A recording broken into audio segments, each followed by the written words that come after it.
Historias pelopúnticas.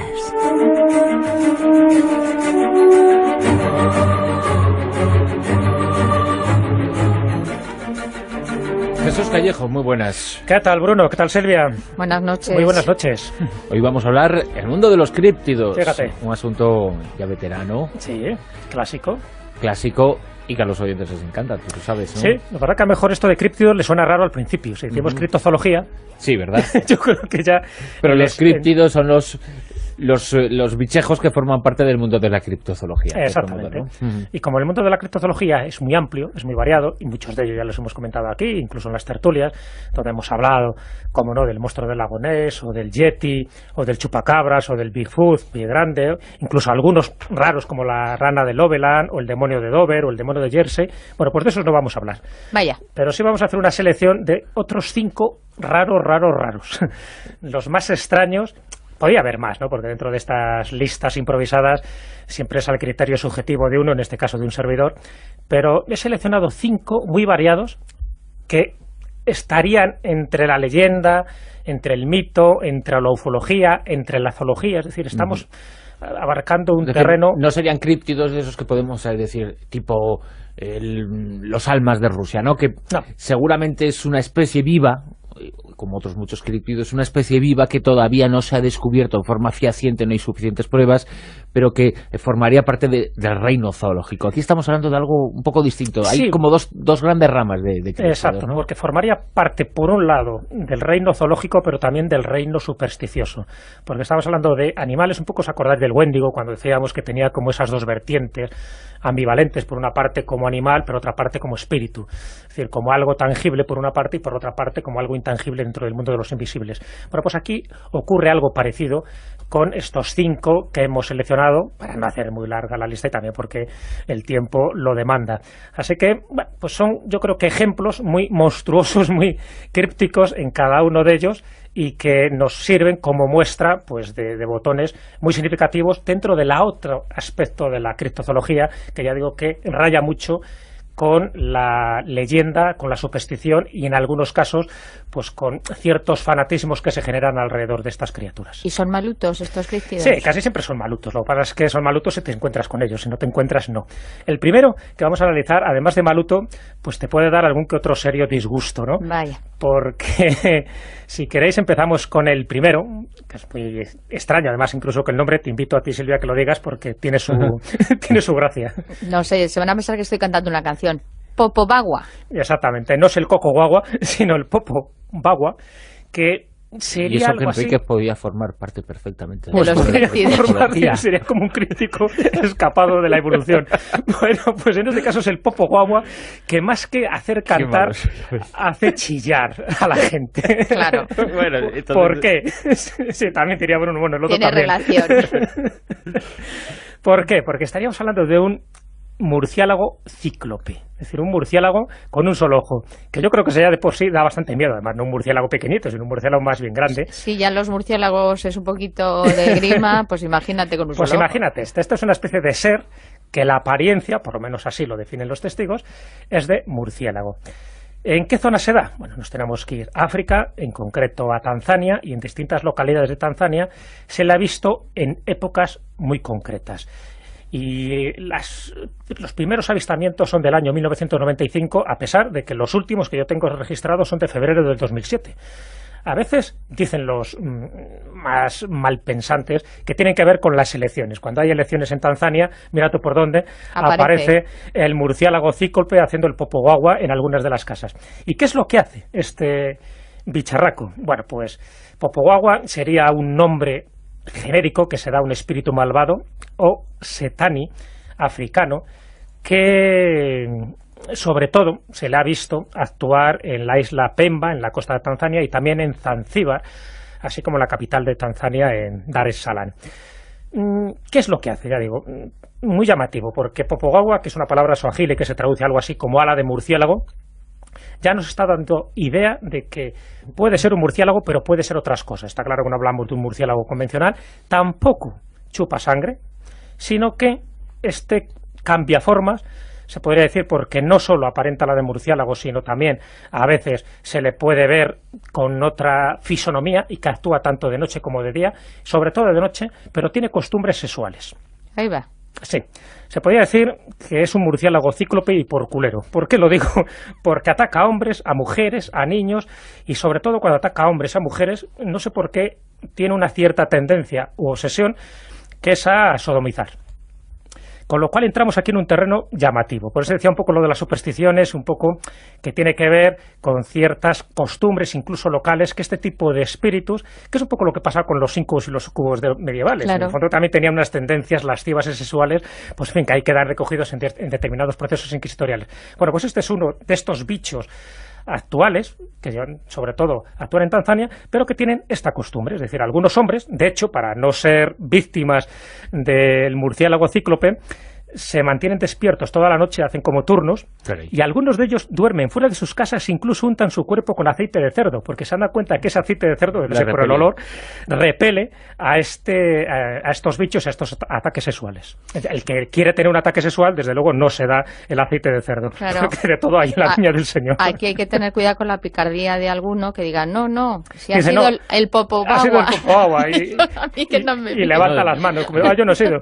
De alguno y alguna, ¿eh? Y alguna. Porque aquí eran mujeres y hombres. Así que, bueno, pues este es el personaje de Marras, y ya digo, la última vez que se le vio actuar fue en el 2007, y apareció así en la prensa, o sea, que lo que pasa es que, bueno, ya con el nombre, desde luego, no parece demasiado serio el bicharraco fuera de sus fronteras, pero para gente de Tanzania no lo tienen como demasiado claro que sea solo un espíritu intangible, que a veces muestran sus huellas, y hay más de uno no se puede sentar durante una semana. Pues mejor no encontrarle. Y más de alguna. Y alguna. Pues Sí. es genérico, Bueno, alguno hombre. es genérico. No, eso lo pueden hacer Es las mujeres ambivalente, como los hombres. sí. El No tiene 100%. problemas este hombre. Lo que pasa es que son los hombres, las noticias lo que dicen que se untan con aceite de cerdo. Sí, pero la sodomización es hacia los hombres y hacia las mujeres. Exacto.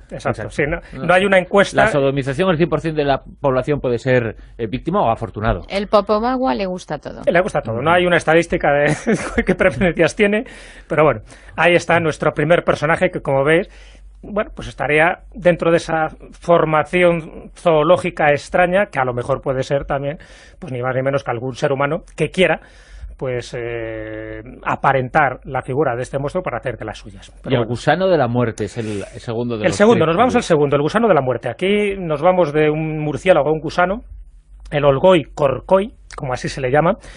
Nos cambiamos también de latitud, nos vamos ya en este caso al desierto de Gobi, y en el desierto de Gobi se produce desde hace tiempo los efectos de una criatura que muy poca gente ha visto, pero que el que ha visto se le queda grabado en su retina para toda su vida.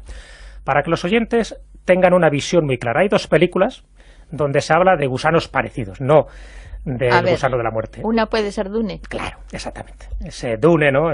Ese planeta Arrakis, en fin, ese gusano que se alimenta de una especie pues, esencial y vital para él. Sería algo parecido, no tan grande, porque en este caso estamos hablando de un gusano de unos 60 centímetros, a pesar de que en algunos casos yo he leído que tiene 1,5 metros, pero no es verdad. Como mucho tiene 60 centímetros, que ya, para ser un gusano, es bastante gordote. La otra película, menos conocida y peor que Dune, es Temblores. No sé si la habéis visto también. Sí, también. Que también aparece una cosa parecida. Que es en un desierto y se están escondiendo todo el rato en un sitio. Y que tiene pues tendencias bastante carnívoras. Que sale Kevin Bacon, creo recordar. Creo que sí. Bueno, pues en este caso, ya te digo, desde hace un tiempo, cuando digo hace un tiempo, estamos hablando de principios del siglo XX, se viene hablando de este bicho, de este ser, sobre todo a raíz de un libro que publicó Roy Chapman Andrews, del Museo Americano de Historia Natural, y este paleontólogo americano pues es el que nos suministra unos cuantos datos, no porque lo viera, sino por los testimonios que recogió en personas que sí dijeron haberlo visto, pero creían firmemente en su existencia. Decían que su boca no era una boca convencional, es decir, incluso a veces que no se distinguía bien lo que era la cola de la boca, que tenía una forma muy singular de matar, porque por una parte dice que escupe ácido, con lo cual a la gente que esté a una cierta distancia pues le puede hacer una faena, y también la capacidad de matar a distancia usando una descarga eléctrica. cual esos gusanos de Dune tampoco iban muy desencaminados en este sentido, porque es como si tuvieran algún tipo de energía que descargan cuando se ven en peligro. Parece un gusano alienígena casi. Claro, es un poco así. De hecho, Olgoicorcoi significa gusano intestino, porque es la forma en que se tiene de describir a este bicho que parece un intestino de vaca. Se comenta que es como una especie de gusano rojo con manchas oscuras que duerme bajo tierra, que inverna la mayoría del tiempo hasta que se vuelve muy activo, sobre todo en junio y en julio, que son los meses más peligrosos y meses no recomendables para ir por el desierto de Gobi. Turistas, aviso.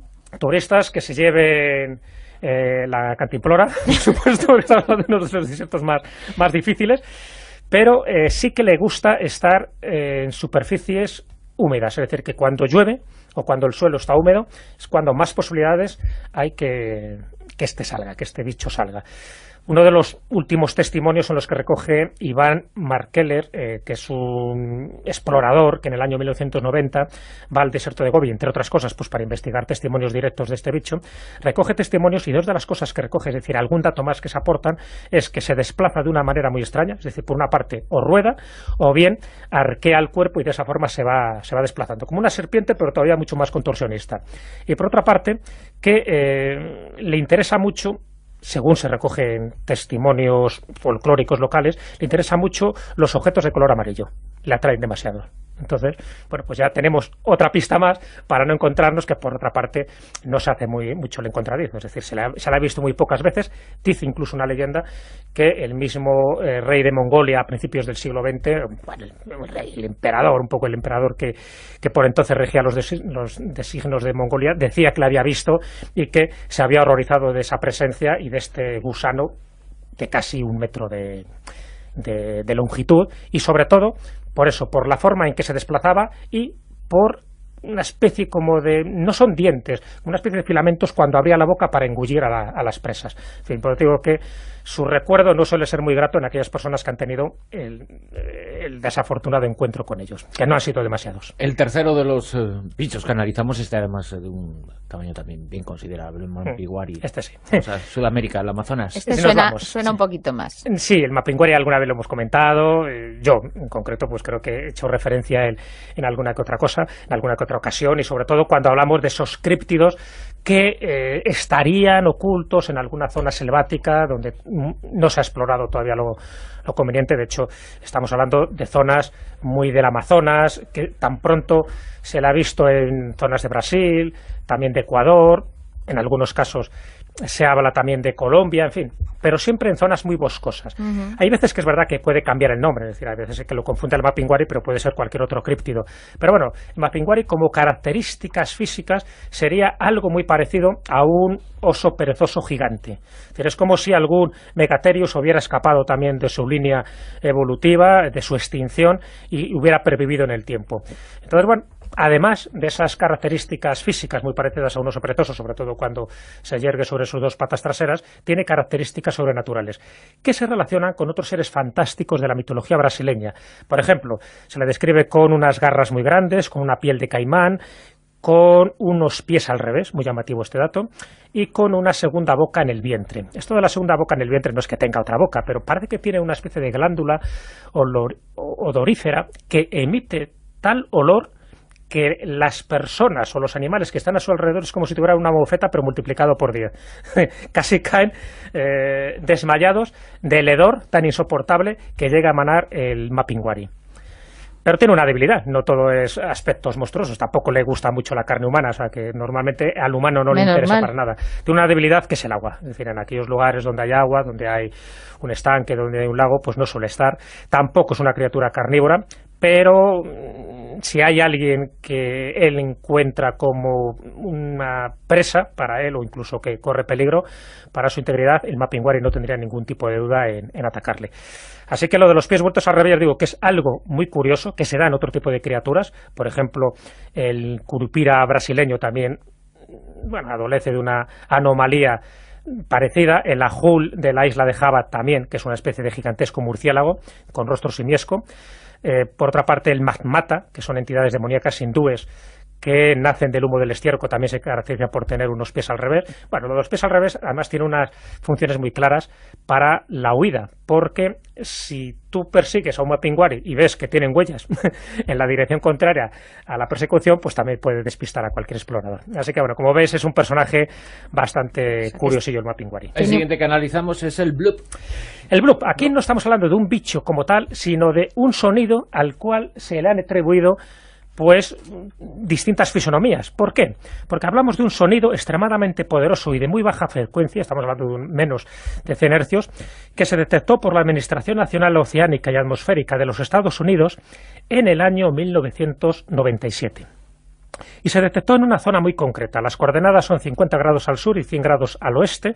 Es un punto muy remoto en la costa suroeste de Sudamérica, y se repitió bastantes veces este sonido, ¿no?, por el equipo hidrofónico autónomo del Océano Pacífico Ecuatorial. Y llamó la atención, porque claro, ellos están muy acostumbrados a detectar qué tipo de sonidos son los que se detectan a esas grandes profundidades. Saben perfectamente si es un cachalote, si es una ballena, si es un pulpo o lo que sea. Y en este caso, por la baja frecuencia, por la intensidad que tenía este sonido, no le pudieron otorgar a un animal conocido, a un animal zoológico. De ahí un poco que le incluyamos en este mundo criptozoológico, porque este sonido del bloop, que ahora lo escucharemos, recuerda al de otras criaturas vivientes, sin ser ellas, ¿no? De hecho, se comentó que podría, bueno, pues ser, dentro de las muchas hipótesis que se barajaron, pues una especie desconocida de pulpo, un calamar gigante. Se pensaba que podía ser una especie de ballena gigante aún más grande que la ballena azul, que ya sería. Y todo siempre basado en este sonido que vamos a escuchar ahora y que luego podemos comentar algunos aspectos más.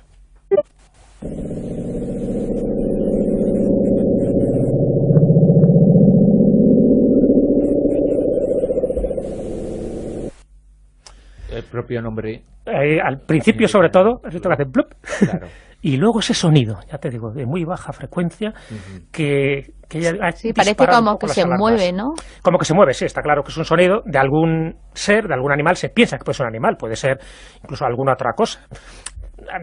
Piensan que puede ser un animal y lo han descartado como algún tipo de submarino, porque en un principio este tipo de sonidos se hacían para detectar si había pues algún submarino enemigo que pudiera estar en este tipo de aguas, pero claro, se dieron cuenta de que lo lógico es que proveniera de un animal, pero de un animal que no es conocido. Es decir, alguien muy grande tiene que haber emitido esto, y al día de hoy todavía no hay una explicación convincente del origen de estos sonidos. Claro, aquí entra un poco la parte de ficción, la parte fantástica, que aquellos que han leído las novelas de Lovecraft se han dado cuenta de que hay, bueno, pues toda una saga, las obras de la llamada de Chuluk, de 1926, donde se habla de una ciudad ficticia y sumergida que es Riley, o Rilleg.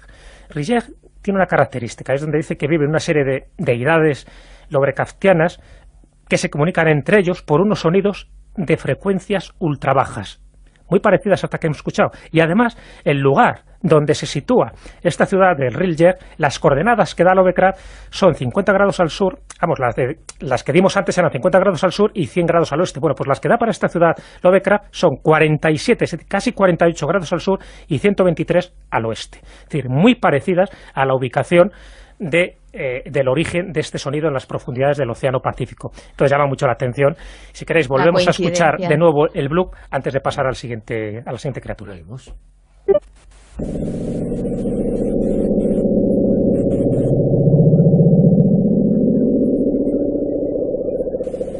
Estará diciendo, Lovecraft tenía razón. Curioso, ¿no? Puede ser una simple casualidad, evidentemente, pero bueno, no deja de ser llamativo que Lovecraft pusiera en esta ciudad una serie de criaturas marinas que se comunican con este tipo de sonidos de baja frecuencia, y además dando unas coordenadas geográficas que corresponden con un punto muy cercano a este lugar del Océano Pacífico. Bueno. Y cuando él escribió no se había recogido por este supuesto, sonido. Fue en 1926 toda esta saga de sus novelas. Pero es llamativo este cuarto sonido criptozoológico.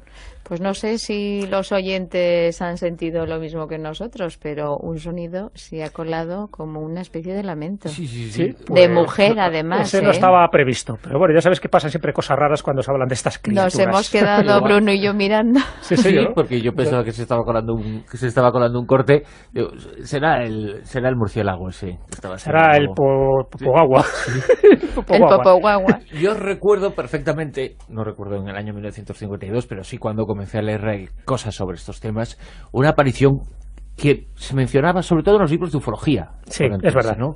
En el año 52, creo que era en el estado de Virginia, un ser como de 3 metros... Se atribuía a un ser femenino, sobre todo por sus ropajes, no por su aspecto, porque era una cabeza redonda con 2 ojos grandes, básicamente, pero sus ropajes podrían interpretarse como los de una mujer, un ser que fue observado en Flatbush, ¿no? Exacto. Este es el quinto y último de esta pequeña saga de críptidos raros, que es el monstruo de Flatbush, o también llamado el monstruo del condado de Braston, o el fantasma de Flatbush, porque son distintos nombres para una criatura extraña que se da ni más ni menos que en Virginia del Oeste o Virginia Occidental el 12 de septiembre de 1952. Y es verdad, Bruno, que rápidamente se asoció al fenómeno OVNI. Por entonces estaba muy caliente todo ese tipo de avistamientos, porque desde el año 47 en adelante, pues cualquier incidencia ufológica de este tipo, y más cuando había criaturas, es decir, cuando había encuentros en la tercera fase, pues eran mucho más llamativas. Y en este caso estamos hablando de un encuentro en la tercera fase. Sin nave, sin objeto. Claro, pero como en 2 fases, porque por una parte se empezó a ver una especie de bola pulsante de luz roja de un gran tamaño, que se mantenía en el aire, parecía que tenía un comportamiento inteligente, y luego una entidad. Y luego se comprobó que realmente la entidad y esa bola pulsante roja tenía que ver una cosa con la otra. No se llegó a ver ninguna nave, porque esto era una luz, no era una nave, pero la segunda entidad, es decir, lo que aparece, lo que se ve, es lo que llama la atención. Tiene una altura media más o menos de unos 3 metros, poseía una cara roja que parecía brillar desde el interior y un cuerpo verde. Lo que pasa es que era un cuerpo verde metálico, es decir, no parecía una criatura humana, desde luego. Neón, ¿no? Casi como si fuera una luz de neón. Exacto, con una especie de luz que le rodeaba, que era la misma luz que se había visto, que se coloca encima como de un artefacto. En algunos casos había testigos, porque esto lo vieron varias personas, ¿no? En fin, llamó mucho la atención, y no solo fue en el año 52, a pesar de que el 52 fue la más llamativa de todas. Pero la gente que lo veía tan pronto decía que tenían manos como que no tenían manos. Algunos decían que se desplazaba por el suelo y otros decían que no, que realmente es como que tuviera una serie de pies o de trípode por el que se desplazaba. Es decir, las versiones eran muy distintas. Decían que podía tener una especie de falda, de ahí que fuera una criatura femenina, pero por otra parte no es que fuera una falda, sino que parecía que era una especie de tubo que estaba plisado, y esa daba la sensación de que como fuera una falda, pero por otra parte tenía también un olor muy significativo, porque olía como azufre. Entonces, claro... Qué cosa más fea, ¿eh? Sí, no, desde luego muy guapo no era, ¿no? De hecho, muchos tipos de estas apariciones se asocian a ese olor al azufre, sí. Y de ahí la vinculación con lo demoníaco, incluso, en muchos casos. Claro, sí, porque en este caso además sus ojos eran muy, muy grandes, como que emitían unos flashes de luz roja.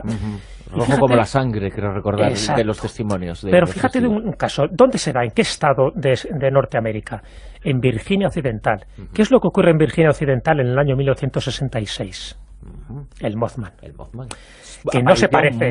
Pero, digamos, no se parece esto, salvo en algunos casos. La fenomenología, no la apariencia de lo aparecido, pero sí la fenomenología tiene ese mismo aire. Exactamente, unos ojos rojos muy potentes, muy brillantes, una entidad también con una morfología también cambiante, que se asoció rápidamente al mundo ufológico, pero también al mundo criptozoológico. Por el caso del Mothman es como una especie de polilla que tenía alas. En este caso no tenía alas, pero sí se desplazaba, sí levitaba por el suelo. Es decir, es muy llamativo.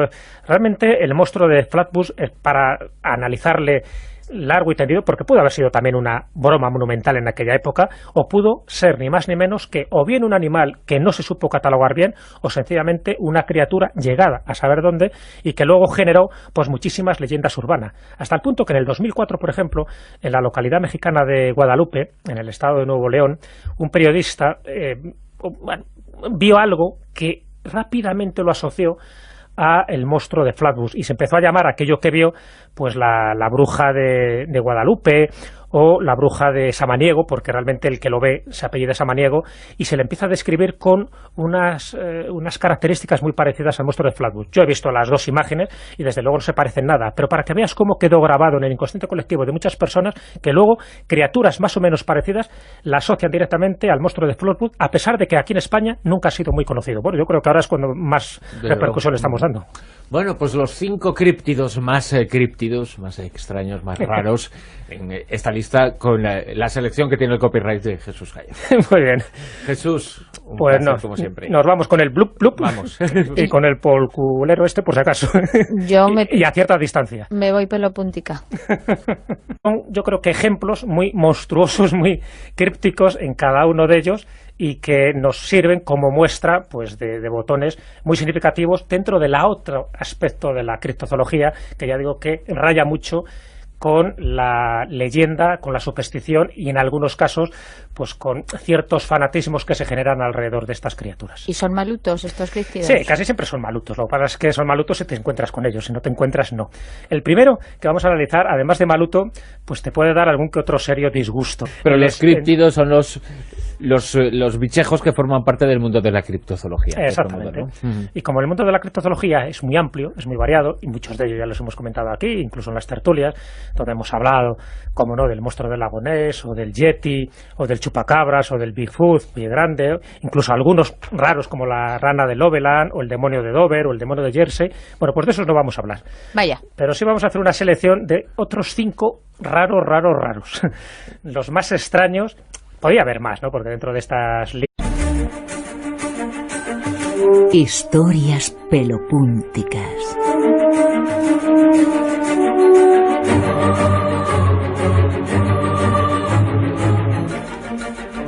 Jesús Callejo, muy buenas. ¿Qué tal, Bruno? ¿Qué tal, Silvia? Buenas noches. Muy buenas noches. Hoy vamos a hablar del mundo de los críptidos. Fíjate. Un asunto ya veterano. Sí, clásico.